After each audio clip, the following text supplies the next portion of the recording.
David, let's talk about the Richard Nixon administration and President Nixon's relationship with the press. Lack of a relationship with the press. There wasn't any. He hated us, and most of the press was not crazy about him. There was very little relationship. We covered him. What he did, we put on the air, and he did some good things.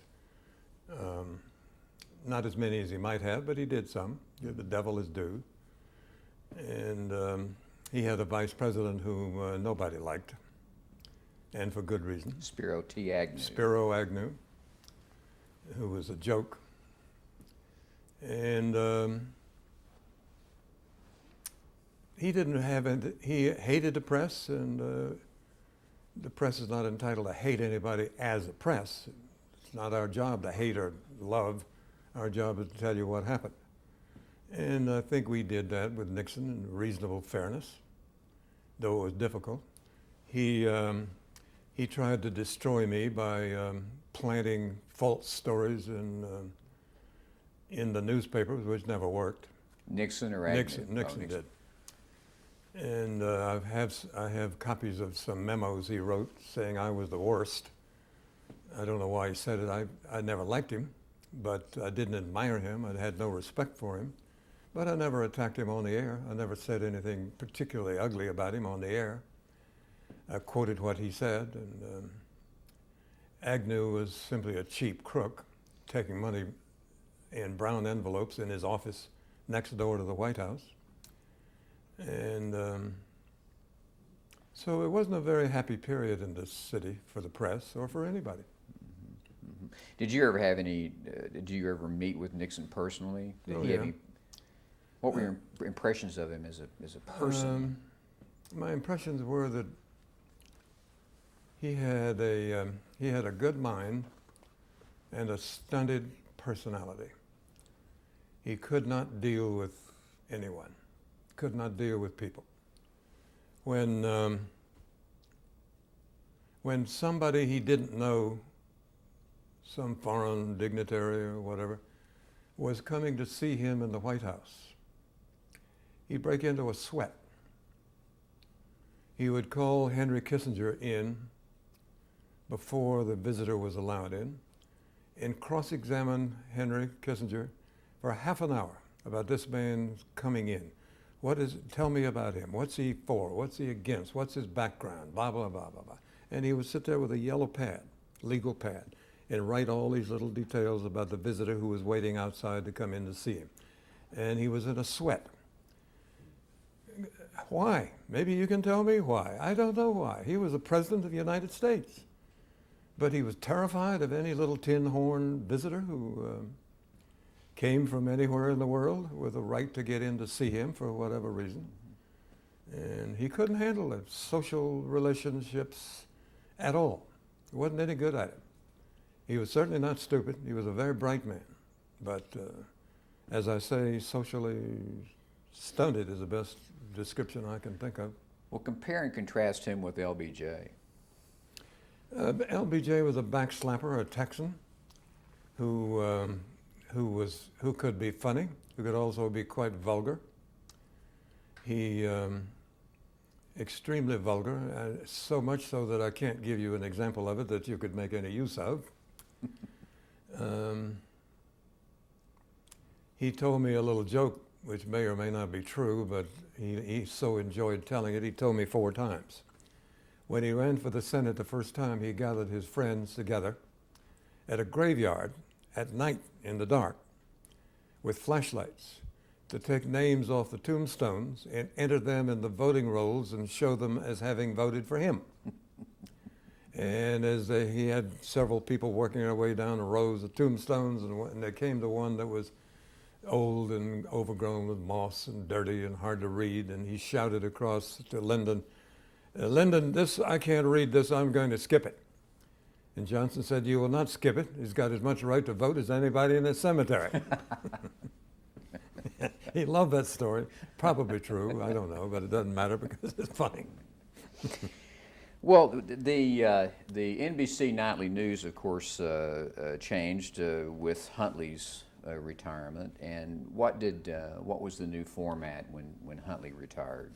There wasn't any new format, and they couldn't figure one out. They put John Chancellor on for a time, and me with him. And I think people were annoyed and they felt cheated because the program they had known for, I don't know how many years. How many years did 14 years. 15 to 14, Yeah. did it? They felt cheated and they didn't like it.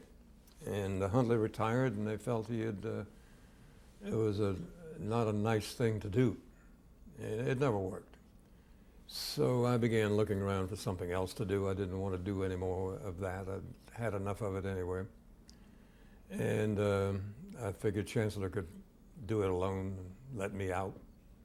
And I began doing little commentaries at the end of the program, including a long, probably overdid it, attacking the Vietnam War and saying we should get the hell out. They had no business being there. We bailed out the French in Indochina. We bailed them out in World War I, bailed them out in World War II. Why are we having to bail them out in Vietnam? That kind of stuff. Mm-hmm, mm-hmm. And I didn't really I wasn't crazy about that. And so I began to think about going somewhere else. And about that time, we had a woman named Jane Cahill Pfeiffer, who was much highly regarded and very nice lady, who invited me for tea one day and asked what I thought about hiring Bill Small from CBS and put him in charge of the news department. Well, I didn't even know Bill Small then. I knew nothing about him. And she hired him, unwisely. He immediately began trying to tear apart NBC News and replace it with CBS News. He kept hiring people from over there and bringing them in and getting rid of our folks. I hated him, and I hated what he was doing. So I asked NBC to let me quit. They had me on the contract, and I couldn't quit without their agreement. And I went to the president of NBC and asked him as a personal favor to let me out, and he did. He was a very nice man. And about that time, Roone Arledge at ABC called me and said he had a program idea and he wanted me to come and do it. It turned out to be This Week with David Brinkley. And so went over there, and that's how that all happened. How did you feel about leaving? I know you asked to leave NBC, but how did you feel about leaving? I didn't like it. I did not like it. Susan and I were living a few days in, I guess, the Plaza Hotel. And we shed a few tears in there. I'd been at NBC all my life, working life. It was a very, very hard decision to make. I didn't want to leave, but I don't want to call anybody a SOB on your tape, but maybe I don't have to. I would not work for Bill Small. Mm-hmm. He kept hassling me. Yeah, and just for the record, I mean, well, how would he hassle you? He keep telling me things that I'd known before he did, and I don't need advice. He would say, "I want you to put this on this program." I felt like saying, "To hell with you! I'm doing my own program. Get out and leave me alone." Mm-hmm. And I couldn't quite do that and stay there, so I left. So he was micromanaging, as we say. Before we leave NBC topically, let me ask you about John Chancellor. Characterize John Chancellor for us, the late John Chancellor. He mainly was characterized mainly by his overwhelming admiration for the printed press. I never quite understood it. He was a competent newsman on his own.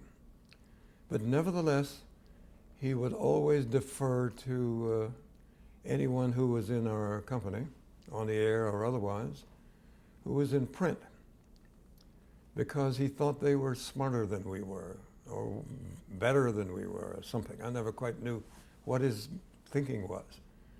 But otherwise, he was a very nice man. We were good friends, and we drank and ate together, and his wife was a nice, very nice woman, friend of ours. And we got along fine. What do you think his strongest points were as a newsman? Would you say? His strongest point? I think he was just he was a general interest reporter who could cover anything that came along. He was very good. Now, you go to work for ABC, and you started working in, of course, Ruin Arledge. You've already mentioned. How was it to work for Ruin Arledge? Fine, just fine. Could not be better. He was very considerate, very friendly, very helpful. Whatever you wanted, he would see that you got it. And he left you alone, never tried to tell you how to do your job.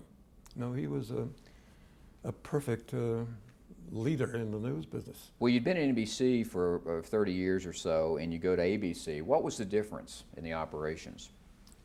The difference was that NBC for years had owned television.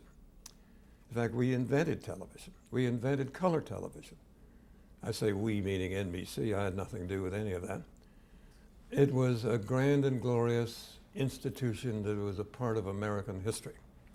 ABC had started life as an offshoot from NBC, and it had, it was called the NBC Red Network. NBC was so powerful it had two totally separate networks.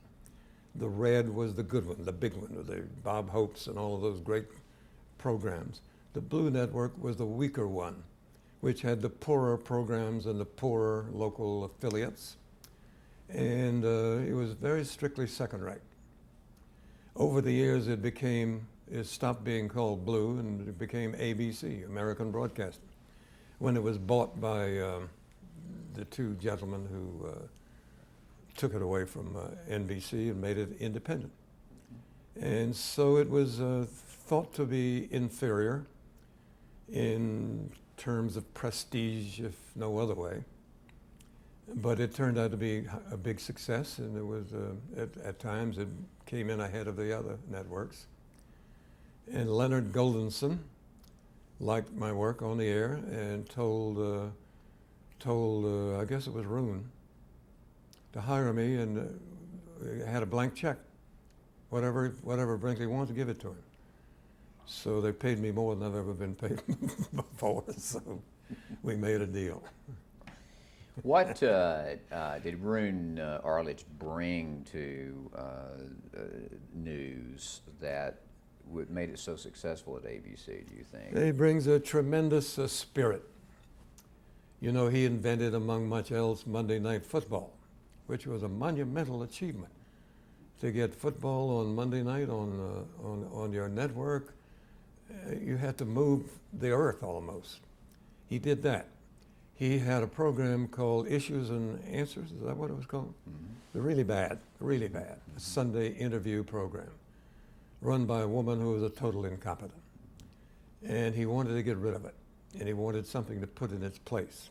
And he created the This Week program and hired me to take it over and run it, which I did.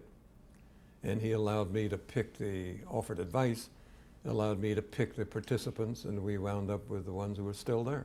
What was your vision for This Week when you came in? What did you want to do with it? My vision was to use some really talented, bright people and have a discussion with a guest, or maybe two sometimes, each Sunday morning, 11:30 and 11. And that's what we got and what we did, and it worked fine. And pretty soon we took all the ratings away from the other networks, and I carried it on for I don't know how many years, and my contract ran out, and I wanted to retire, and I retired. Did you were there conscious decisions to cut This Week away from Meet the Press and Face the Nation in a different kind of approach? Well, they all copied us within a month, but they all looked alike.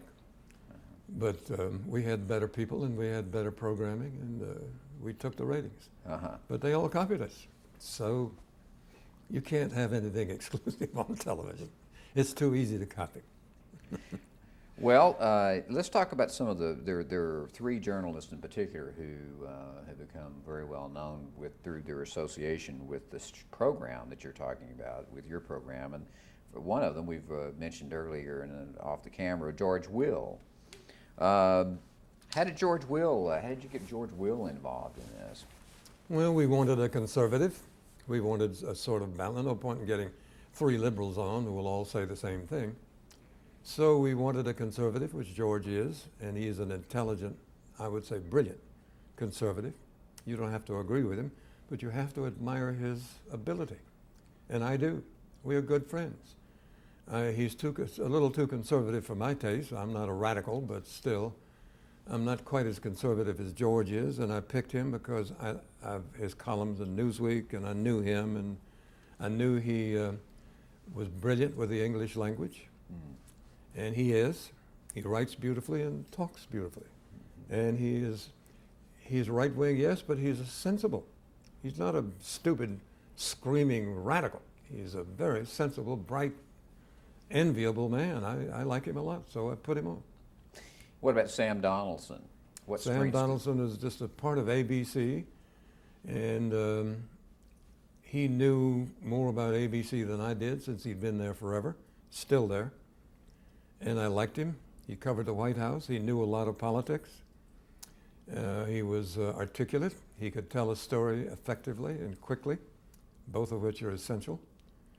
And so put him on. I also put on Ben Bradley, who didn't like it. He didn't want to do it. He was afraid we were going to cast him as the liberal, and he didn't want to play that role. Actually, I had no role in mind for him except to say what he thought. Very interesting. And we had a woman named Karen Elliott House, who was very good. Oh, Karen Elliott House. Karen Elliott House. She now Yes. works for the Wall Street Journal. I think she did then work for the Wall Street Journal. And I thought it was good to have a woman, and particularly a bright, articulate woman, which she was, but she sort of froze on the air. I couldn't get much action out of her, and so she didn't really fit. And she quit, and I was glad she did. And then there's Cokie Roberts. Cokie Roberts is, of course, still there. Cokie Roberts is the wife of Steve Roberts, who was at New York Times. And her father was a member of Congress, and her mother was a member of Congress. And she knows that subject very well. And you got her from National Public Radio, didn't you? Yeah, I think so, yeah. And do you think, what else does Cokie Roberts bring to the program? She's got that strong political background. Well, she has a strong political background, yes, and she's also, she knows all kinds of politicians. She keeps up with the news, and she is articulate, and she can tell a story sensibly and quickly, and she's altogether useful and friendly, and I like her a lot. Now, you had an exit interview with President Reagan, when President Reagan was leaving office. What was that? How was that? What was that like, being with Reagan? It's like being with Reagan. And what does that mean? It doesn't mean anything much. I like Ronald Reagan. I know now it's become fashionable to ridicule him as having no mind.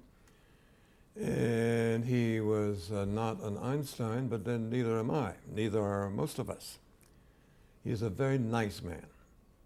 I am over my head here, but economists I know who have talked to me about it have given Reagan credit for the booming economy we had today because of policies he put in practice while he was president, tax and so on. I see now that somebody's written a book about him and raises questions about his basic native intelligence. I never found that to be a problem.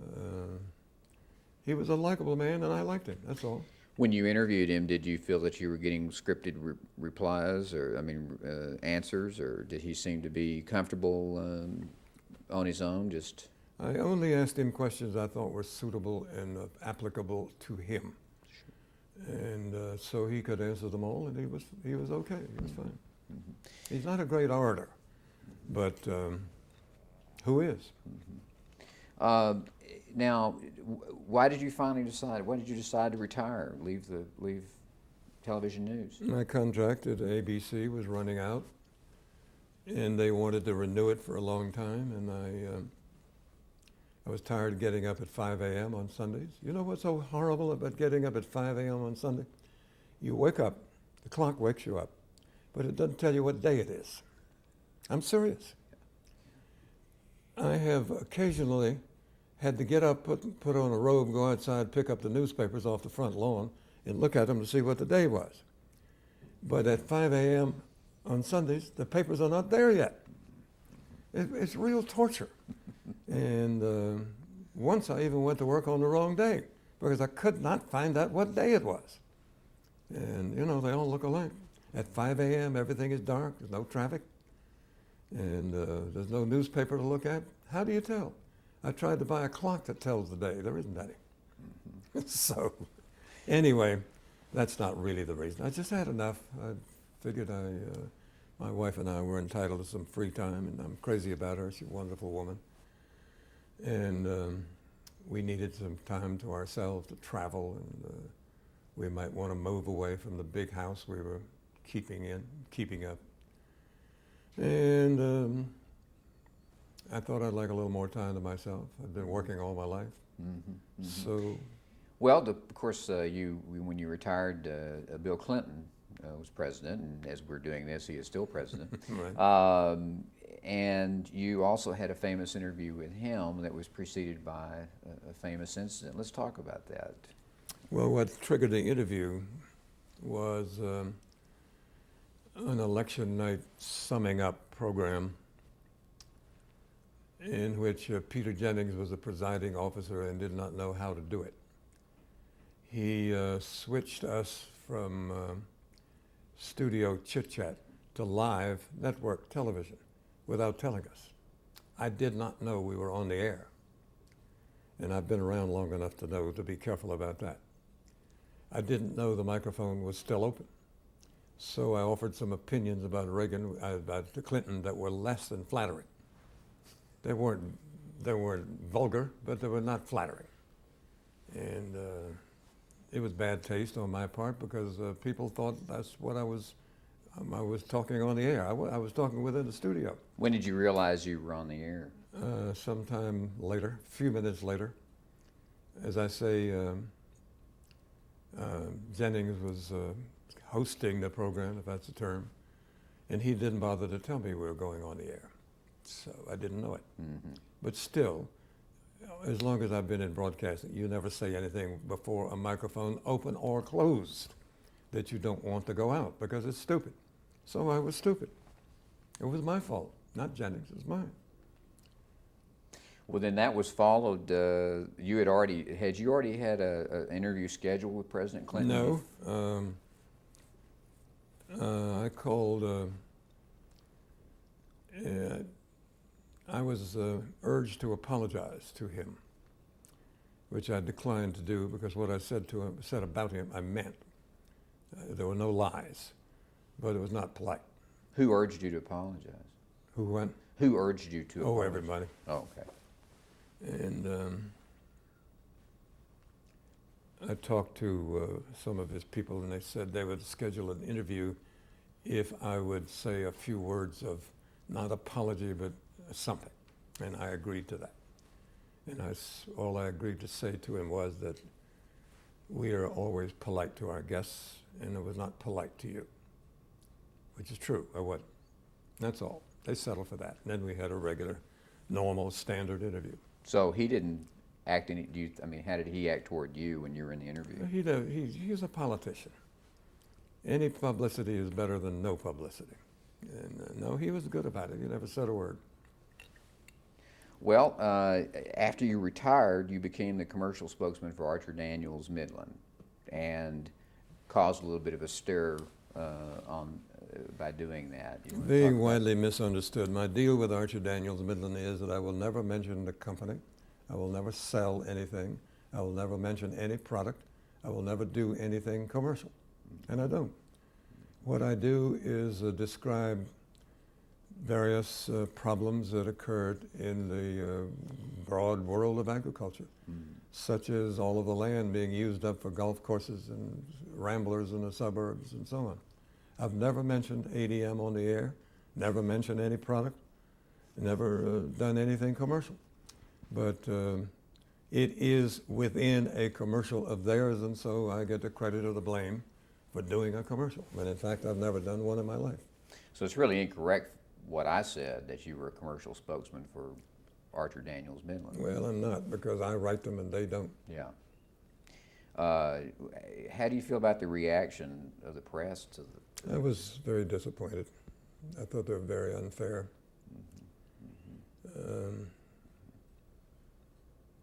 I've spent my life in journalism without any hint of taint ever.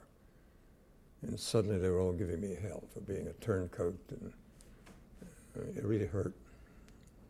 Or do you have any current project? I'm working on a book, 2 books in fact. My son and I are doing one together. And I am planning to do one on a little social history about the big band period in America, because I happen to like them a lot and know a lot about them. And there have been other books like it, but none that like what I would do. Very interesting, very interesting. What do you think looking back, David, what do you think your greatest achievement as a professional may have been in your view? Achievement as Or a professional? success or achievement that you're proudest of, I guess. The work that you're proudest of would be a better way to probably. Well, I'm proud of the fact that I've always kept it straight, played it straight. I've never cut up anybody on the air, except McCarthy. I've made a lot of good friends, made some money, had a good time, and I think made some contribution to political life in America. Everybody on the air now is copying me. And I wouldn't want to say that. That sounds too pompous. No, I don't want to say. Well, no, I think this is important, and I Well, think I if you had a particular broadcast that is of all the years you worked, and we put it in a time capsule, is there a particular broadcast that you would pick? Anyone? The funeral in London of Winston Churchill, which I went to cover, and he was my ideal hero of my life. I think he's a hero of most people's lives. His oratory saved the Western world. It kept Britain in the war long enough for us to get there, for the American forces to get there, Right. and to land in Normandy. But for Churchill, the Germans would have had Normandy before we could get there, at which time there would have been no place to land. So I worshipped him, and his oratory and his use of the language was the best I've ever heard. Still true.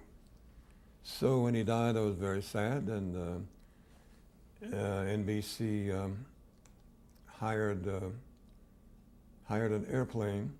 I think I told this somewhere. Hired an airplane and tore the seats out. Right. Yeah. We've got that. And the BBC, the Canadians, Right. beat us because they. Do you have it? What's any particular thing that you regret in your career?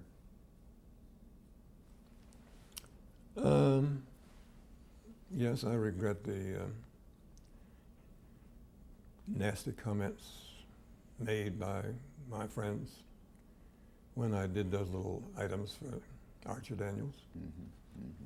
They really hurt. I've played honest journalism longer than anybody you can think of, and it was not fair, it was not decent, and I really was really hurt. How would you like to be remembered? As an honest working journalist, that's all. Excellent. Well, we were going to change. That's the end of our 30-minute thing. So.